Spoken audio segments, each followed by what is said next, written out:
Hello, everyone. My name is Deepa Muraladhar. Welcome. Very nice to see such an active chat room and so many participants on such a cold, wintry day. If you're anywhere in the East Coast, like in Atlanta, we have not been to school the last 3 days, and it looks like tomorrow is also an out day. So kind of really nice to be able to engage in a community like this and try to catch up with our lesson plans as we freak out how we're going to get all the content in the next 3 months. Um, um, for those of you who don't know me, I teach at Roswell High in Atlanta, Georgia. This is my 19th year teaching AP. I've been primarily an AP CSA teacher until CS principles came around, and then I piloted it, and now I teach AP CS principles, AP CSA, and the precursor to both these courses, Introduction to Digital Technology. Today I'm really excited to invite and welcome our Chief Reader for APCS Principles, Paul Tymann. I've known Paul for quite a while. Even before he was Chief Reader, he piloted CSP. Not many know about it, but he piloted it for a year or so at the Rochester Institute of Technology, and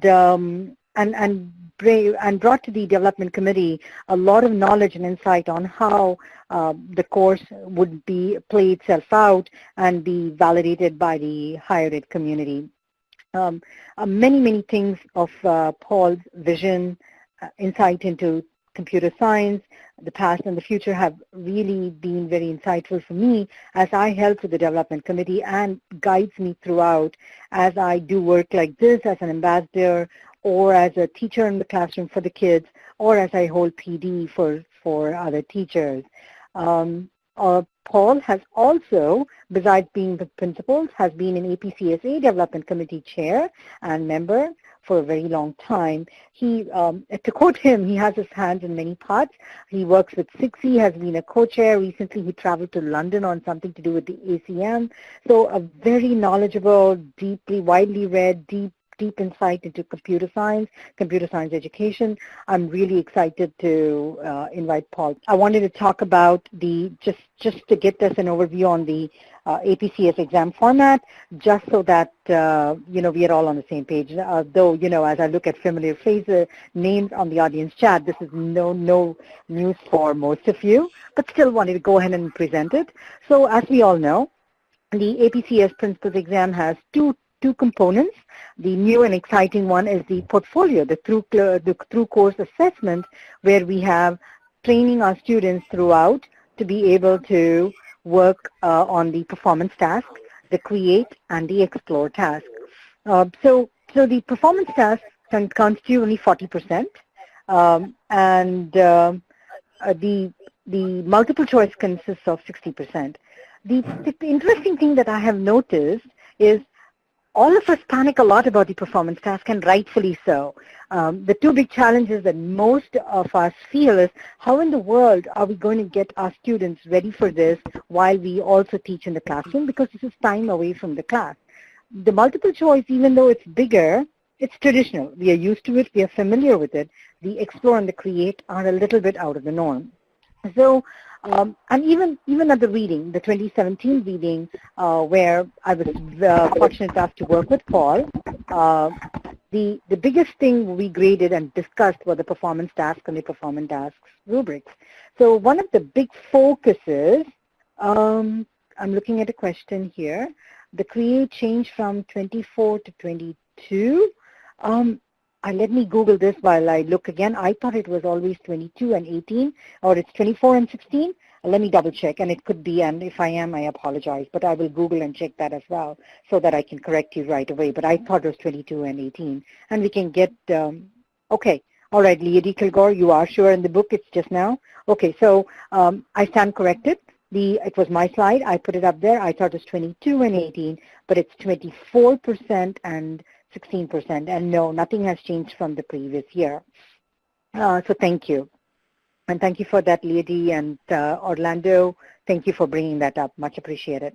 So the 2017 reading was when the readers went up there, it was primarily to grade the create and the explore task.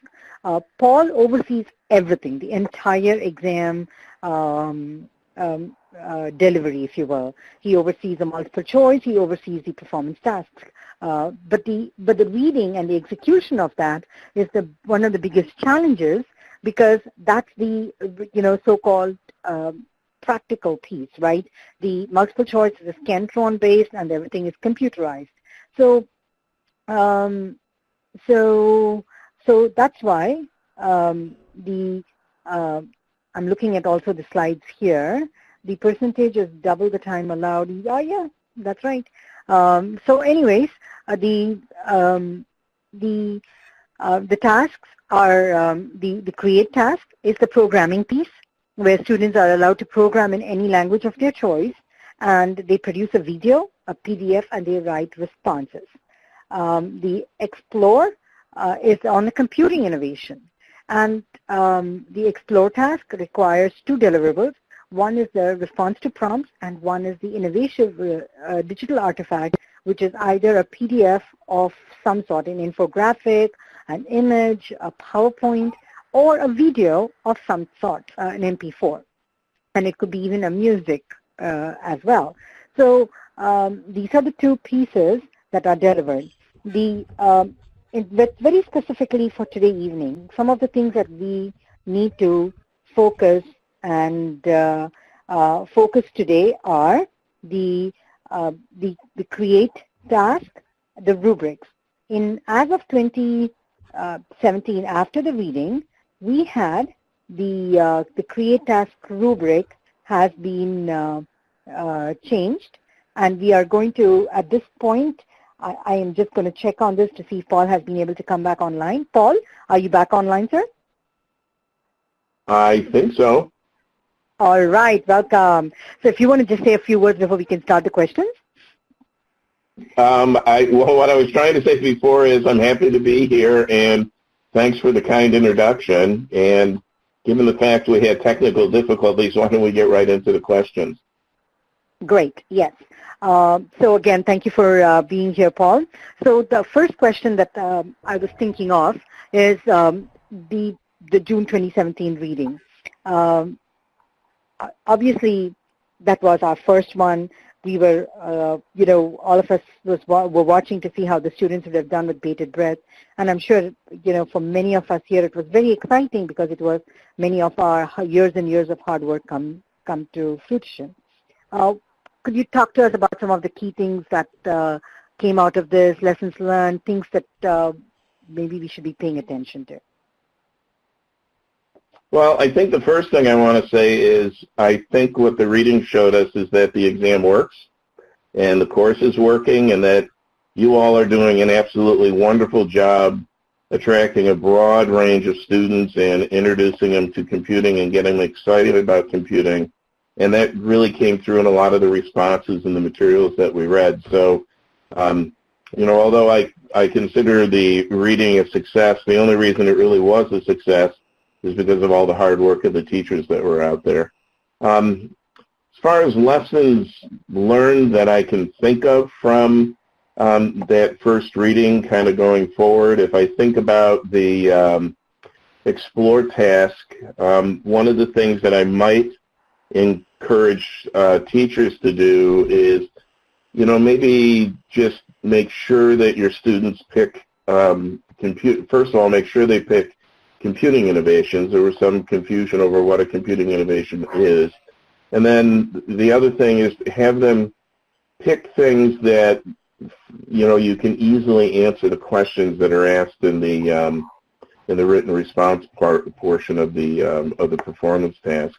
On the create side of the house, again, I think probably the important thing is, in the video to make sure that your students are demonstrating the program running, and it shouldn't just be a series of static screenshots, but actually, evidence that the program is working. And it always gets the readers excited when you can sense that excitement from the kids that they're showing off their work.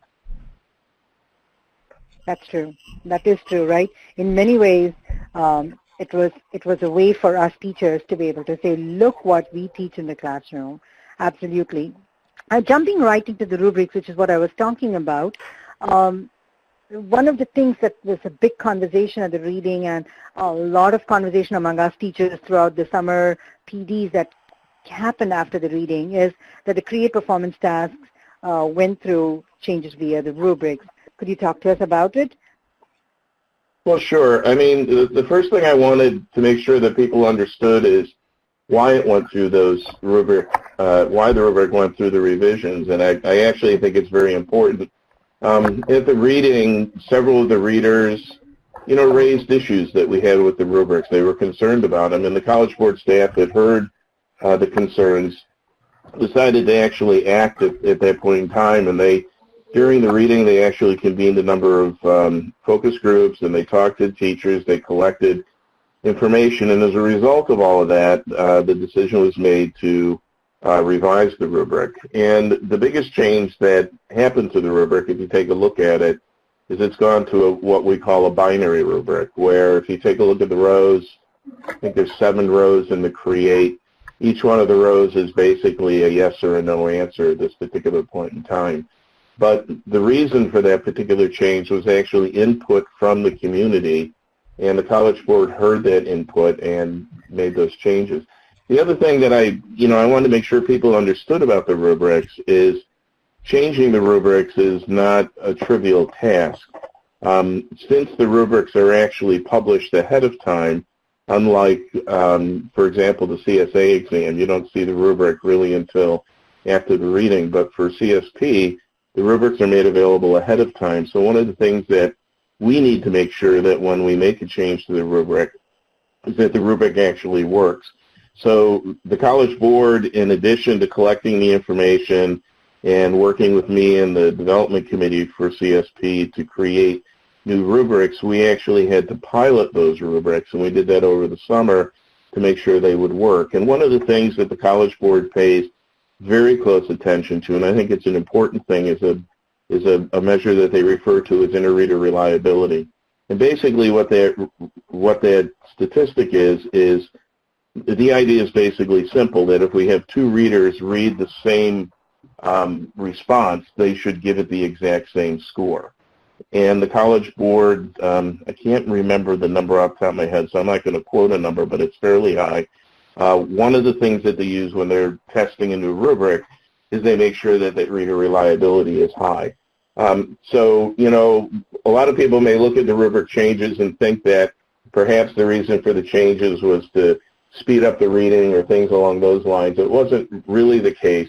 The changes to the rubric, we think, and I believe, actually work to the benefit of the students and that their material is graded much more fairly.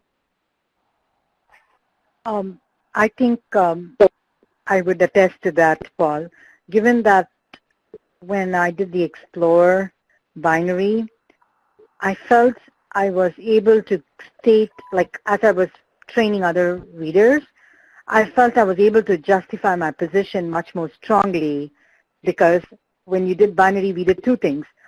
We had to also break it up into smaller pieces, smaller chunks, and so we were able to isolate and look for very specific facts in the reading, in the writing that the students did. So I think I would attest that the binary rubric and increasing the number of rows has helped increase the reliability.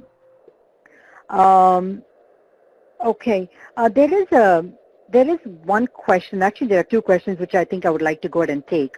There was one question from Nita, and her question was that when she looked at the instruction reports, there wasn't any information about how they did specifically in the performance task. So she really doesn't know how to improve. Do you have any thoughts on that?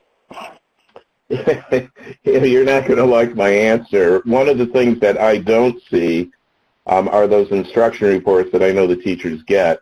I basically understand how they're generated, but to be perfectly honest, I don't know much about their physical content. So my advice to get that particular answer is to contact the College Board and talk to them. I'm sure they would help you understand, they would help you understand how to interpret those reports.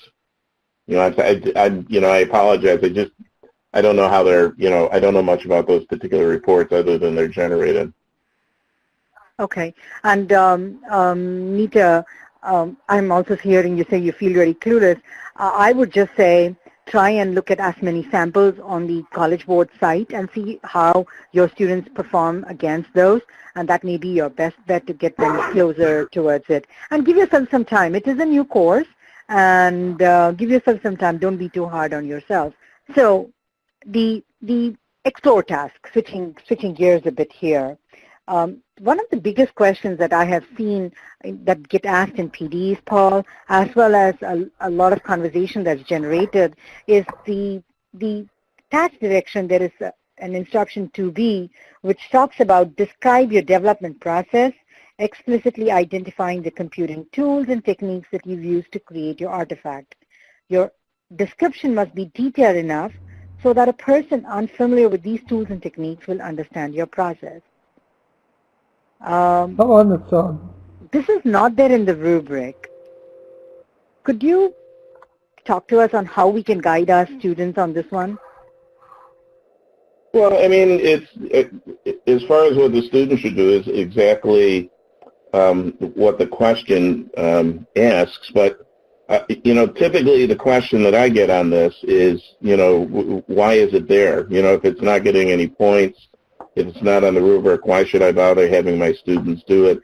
And what we tell the readers is we tell the readers to read the response to this particular question, and what it does is it helps give the readers the context in which to evaluate the work that the student provided.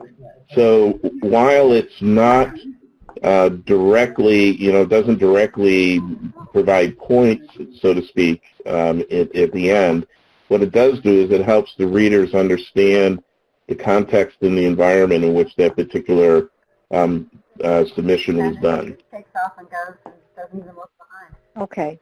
So there's a question by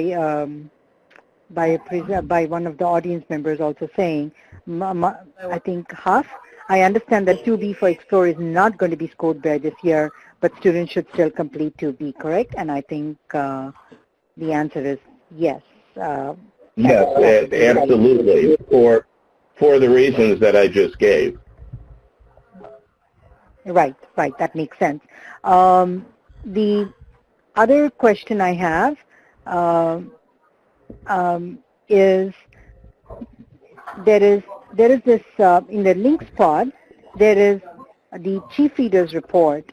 I'd like to it's a link directly to the PDF, and I found this incredibly useful when I was trying to read it right in August to try and understand the lessons learned. Deidre, would it be a good idea to hold a poll maybe right now, asking how many people have read the report? Are you guys familiar with the report? Do you know it? Please take a poll and let us know about what do you think about this. Everybody has answered. Never seen a chief reader's report, so this is good. I think we can move to the next poll maybe. And so, of course, if you have. So thank you. Thank you, Deidre, for the poll. Paul, one of the questions from the audience is, if 2B, this is from Nevermind, if 2B is not scored, then how are the points distributed, the 8 points for the Explore task?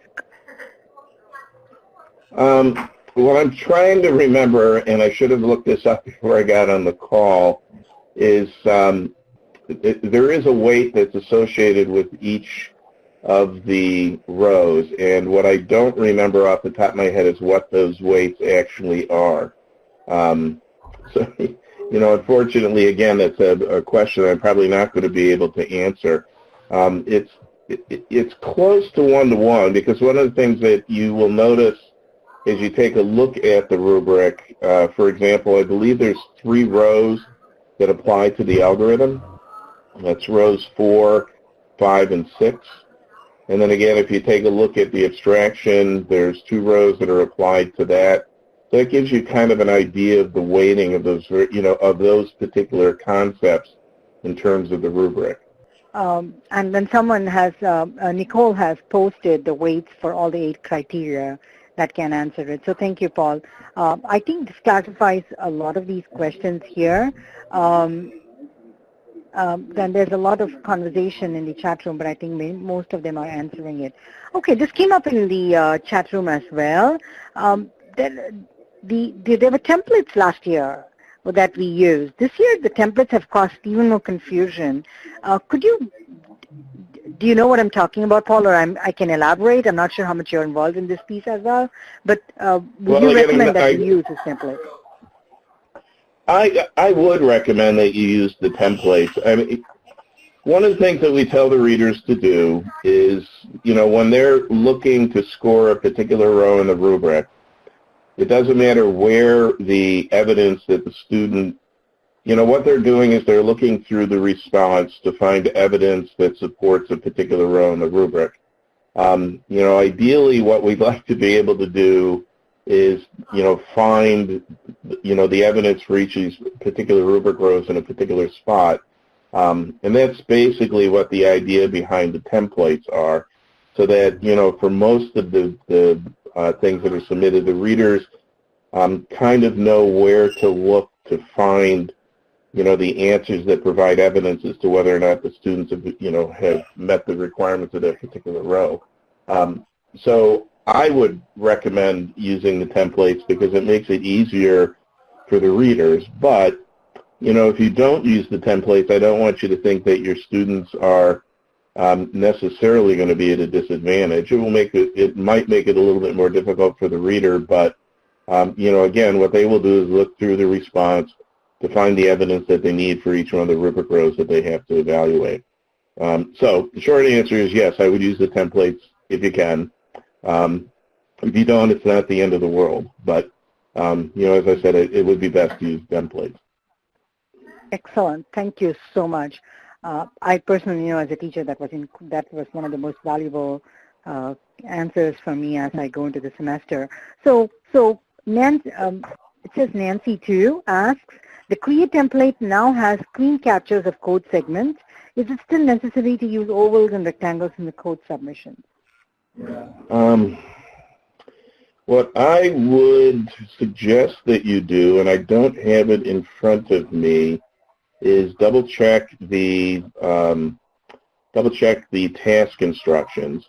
If it doesn't appear in the task instructions, then you don't need to worry about the ovals and the rectangles. Okay, that is good to know. That is very valuable. I mean, it doesn't, in the end, it doesn't hurt to provide it, because again, if a reader has to go look for some of these things, putting those rectangles and those ovals in the code make it a little bit easier for you to spot it. Right. Yeah. As a teacher, I would say if your student struggles with it, like a lot of students would come and say, they didn't know how to do that because they were in Google Docs or something, so if they struggle a lot and they're running out of time, yes. And if they have the time, they can probably spend some time doing it. And at this point, I also wanted to point out the other document that's there in the link pod, which is the assessment overview document. It has it's something that actually came out this year, and I thought it was one of the most valuable documents in which it has everything listed. It has the it has all the create task, the explore task. It has the rubrics, and it has the reference sheet. So it really is one of the most useful pieces of the document that I find it very useful to refer to very quickly. So I've put that out there for anybody who's interested to go and take a look at it. But you can, it is out there, and it also, the digital portfolio has the two templates that Paul was talking about. I actually did want to bring up a question that Cynthia had. In the create task, when you rectangle the abstraction, is it all right for the student to also rectangle the where the abstraction has been called? Paul, thoughts on that? Yeah, that's fine. Yeah. I mean, it isn't always the case that the abstraction turns out to be a procedure or, something that you would call, but certainly wouldn't hurt to show where the call is being made. Right, right. So putting it in both places definitely is a safe insurance. Can students use startup questions? Example, the purpose of this innovation is so on and so forth. That's a question from Orlando. Impacts of that? I'm sorry, was that a question for me? Yes, sir. The question was from Orlando. Is it okay for the students to use startup questions? Example, like the purpose of this innovation is, and so forth? I think it's okay. The only thing that I would think about is that the number of words that you can use in each one of those responses is limited. So some of that startup language is, duplicate, that, the readers know that you're looking for the purpose of the, that you're going to describe the purpose of the innovation. So, I mean, I would think about it that way. Of course, one of the things that those sorts of things do is it makes it easy for the reader to spot where that, where the evidence is that they're looking for. So, I would say as long as it doesn't really run you up against the word count, there's no reason why you shouldn't include it. Right, and some students find that easy, that they can, use that as some sort of a crutch to go by. Asin, we have your hand raised. Would you like to say something? Okay, so I have a few questions. I think the biggest part that I struggle with is the explore task with the kids finding an innovation and being able to describe the positive and negative effect on society. We have been doing tech news all year, and most of the kids have not found an innovation that they can find a positive and a negative effect. I remember when we graded last year, it really had to be a direct effect on the economy, not like hacking or things like that. Do you have any suggestions on how to guide them a little bit better? I don't know. It's kind of you raised up kind of an interesting point, because I would think one of the easier things to do for their performance task is to identify those, those impacts. All you got to do is look at the papers these days. One of my favorite ones is to talk about Facebook, how, it lets you be in contact with your friends, and perhaps a negative impact might be the fact that you can use it to do cyberbullying. And again, that was stuff that you found in the newspaper not too long ago. So I don't know. I'm not exactly sure how to answer your question. I do think for many of those innovations, some of those are relatively easy to see. I think one of the things that we tend to do, and I think our students tend to do it if they're really into the innovations, and that's part of the reason why this particular question is being asked, is I think it's important to keep in mind that for any innovation there's a positive impact, and there's also, negative impacts that you didn't think about, and that's part of it, is to make the students kind of think about what those are. So, I would say pick innovations that, perhaps are being highlighted in the press, maybe things that, that are real to them in their real life, things along those lines. Did that answer your question? Yeah, it's just, you brought up the Facebook, so like the positive of connecting with friends. In the reading, we were taught to say, so what? Like, what impact did that really have on the society? And if we didn't... Well, right, yeah. You're right. I should have maybe picked a better example for a positive impact. I was trying to think more of a negative impact for you, so for the cyberbullying. But, yeah, you're right. I mean, you do need to make it a little bit stronger. But again, I mean, I think that's pretty close. Okay, great. Thanks so much. Oh, thank you. Thank you for coming up online. Thank you for these fabulous questions. Paul, there's a concern on the word count. Any thoughts on that? What happens if a student goes a little bit over the word count for their responses, or their video is a bit too long? Your thoughts? To be honest, I'm not exactly sure what happens with the word count. I'm assuming that's handled by the digital portfolio. And I'm not exactly sure what happens if you exceed the word count. I think it won't accept the submission, I believe, but I'm not 100% sure. But that's handled on the College Board end. On the video, what we basically told the readers to do, what we basically told the readers to do is, as long as the videos weren't extraordinarily long, we just basically told them to take a look at the entire video. The way the College Board does the video length, which is a little bit strange, is they do it on the size of the video, the size of the file that the student's actually uploading. And as you know, depending on what the resolution that students are using and the rest of it are going to be, that's going to affect that. But I believe it's the case that if you exceed any of those things, it won't accept the submission, period. What we do at the reading is we don't count the words at the reading. We assume that's all been done ahead of time. Right. I want to tell you folks, the digital portfolio, if my students uploaded something that was larger, it actually didn't accept the upload. That's what I think I saw. I'm not completely certain, but something close. There's a question from someone named Nevermind. How do students handle website articles that have the information they want, but do not say who the author is or when the article was published?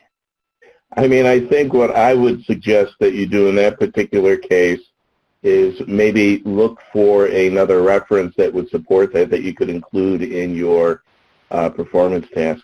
That would be the advice that I would use. The one thing that I will mention about references that I think is very important is there's actually two things that we tell the readers to look for. Having the reference is one, but the other thing is to make sure that the reference is cited in some way in the response. So there actually has to be those two pieces. So if they just give, if we get a response, for example, that just simply has 3 references listed, and we can't see any evidence up in the response itself where those references are actually cited, they don't get credit for that particular row. Okay, that was very useful to know. And along the same lines, supposing a student decided to do something into the future, so like to Nevermind's question, can students use imagination if their innovation is in the future? I think it would directly connect to references maybe. Could you answer that question as well? The problem is the computing innovations that we're looking for have to be real. And so I'm assuming what Nevermind is asking here is if a student is imagining some sort of an innovation that's going to be created in the future but doesn't exist right now, I would steer them away from that particular innovation. I would pick something that's real, that's actually in existence at this particular point in time. Great. And then there's one more. What if an article was originally written before the current year but was updated or revised after the end of the school year? Can it still count for 2 of the recent articles? And probably just, I think the more question is exactly what does this 2 recent articles mean? I believe it means that those articles had to be written within, I think it's the past year, if I remember right. I'd have to double check the task instructions on that. Okay, great. PG Muller, would you like to come online and speak, sir? Or speak, ma'am? I'm going to try and repeat what PG Muller said. Regarding the so what, if you have an article to cite, would that make the difference or justify the so what aspect? I think it has to be more than just the article. I mean, the article could be there to provide evidence to support what the student is saying. But what the student needs to do is convince the reader and provide evidence that it's not one of these so what things. I wanted to move on to the multiple choice questions. While we talk about that, I think it is related to there was one question that was asked about resources. Do you have any thoughts on what would be popular resources, useful resources to get students ready for the AP exam? I don't know. There are so many out there. And I mean, for, the create side of things, there's so many things for all the different languages that people are using. I know there's a variety of people that are trying to put together test banks, and I know a lot of the curriculum providers are putting together test banks out there for students. I don't know if I want to pick on one particular one, but I do know they're out there, and people are putting them together. Great. Thank you for that. Yes, and there seems to be one coming up very frequently, and there are several people posting stuff up there.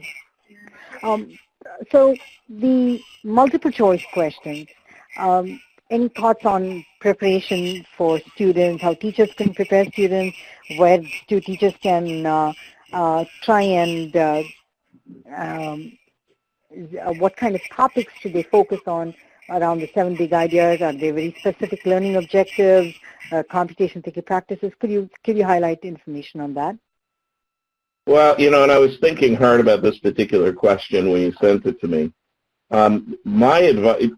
The advice that I want to give for this is to provide some insight on what the development committee does when they select a particular question. So every single question that appears on the exam has to map to a particular learning objective.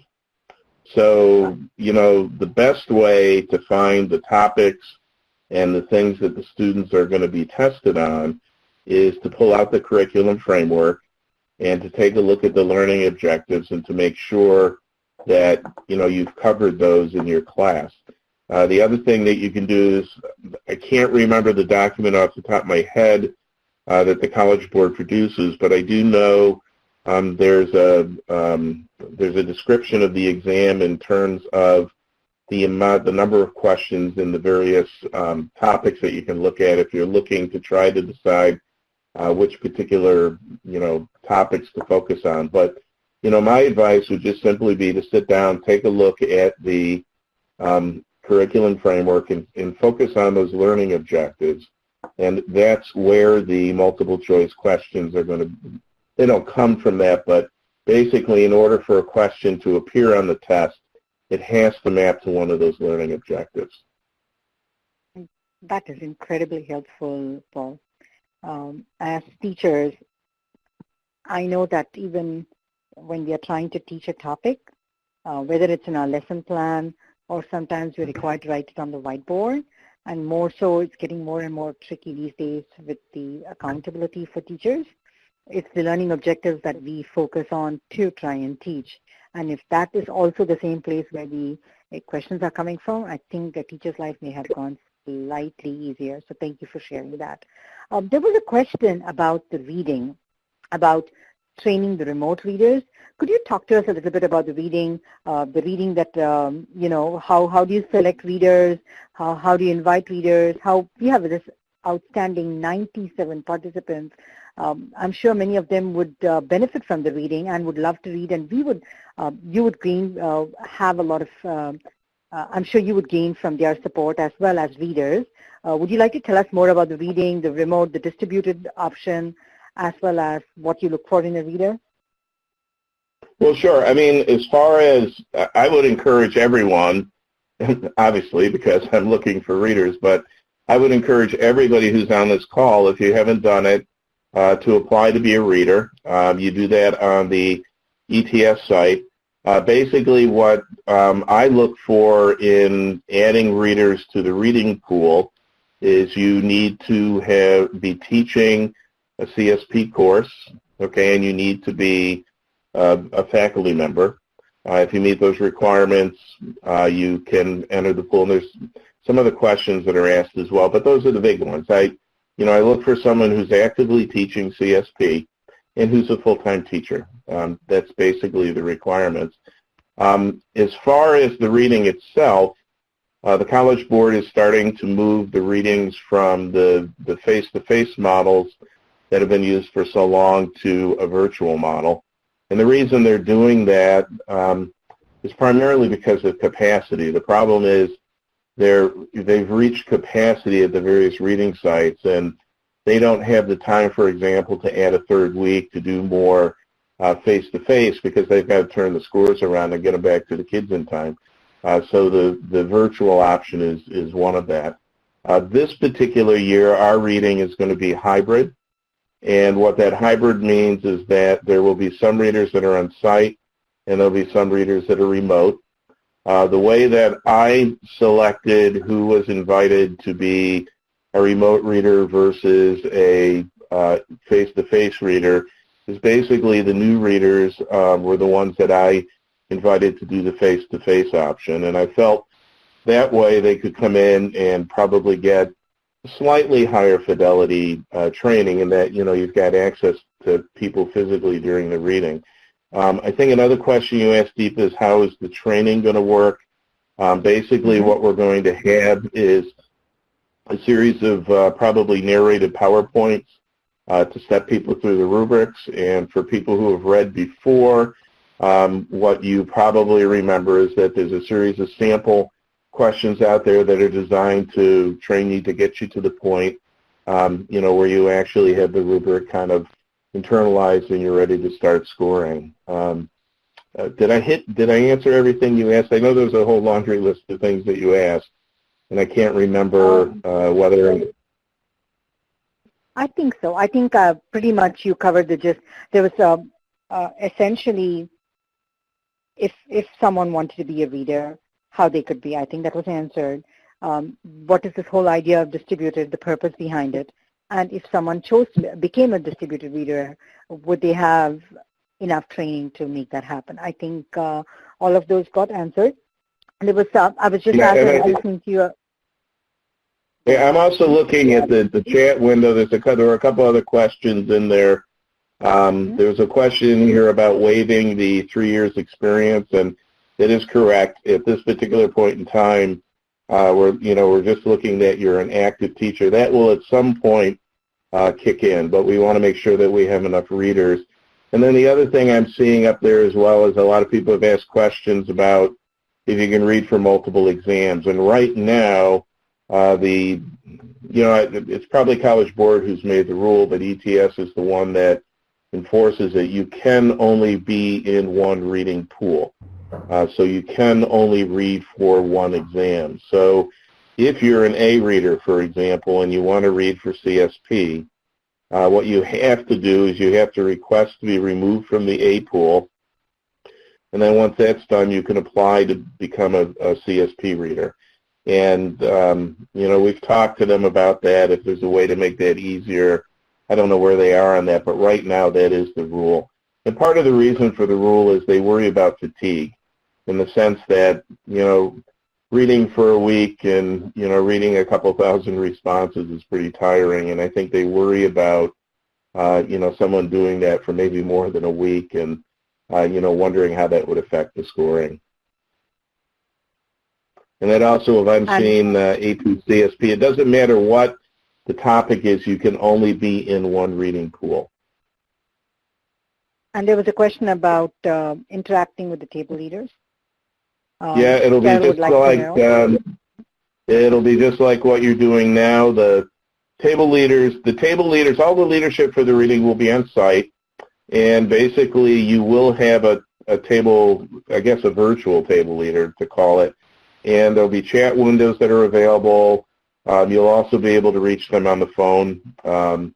There's also ways in the one system that we use to score to send particular responses to the table leaders for questions and things along those particular lines. So the interaction will be, through the typical sorts of tools that we're using right now. Great. This was incredibly valuable, Paul. There was one question that I felt we hadn't answered as I looked through the entire chat window. The format for references, was there any specific format that we need for the Explore task? No. Right, that's what I was hoping to hear from you.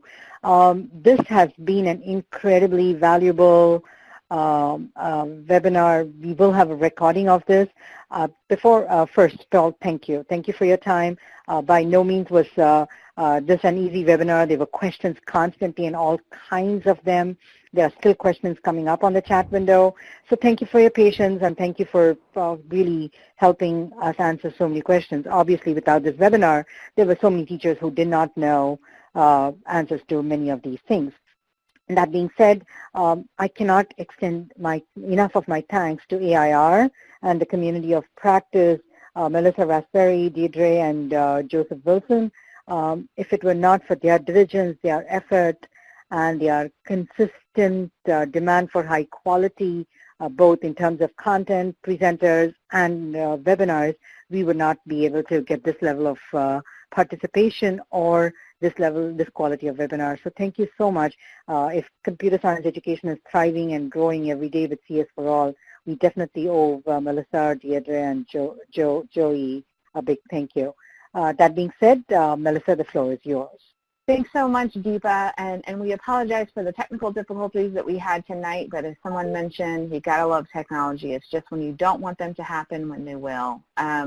As Deirdre has posted in the chat window, we would ask you to give us some feedback. When you close out your window, you'll get forwarded to this SurveyMonkey. It's a very, very quick feedback form, but it's also linked there in the chat window if you'd like to go directly now. We did just want to make you aware that there are 2 other webinars coming up very, very soon. Next week on the 25th, we will have one about how does teacher leadership play a role in advancing computer science throughout the state.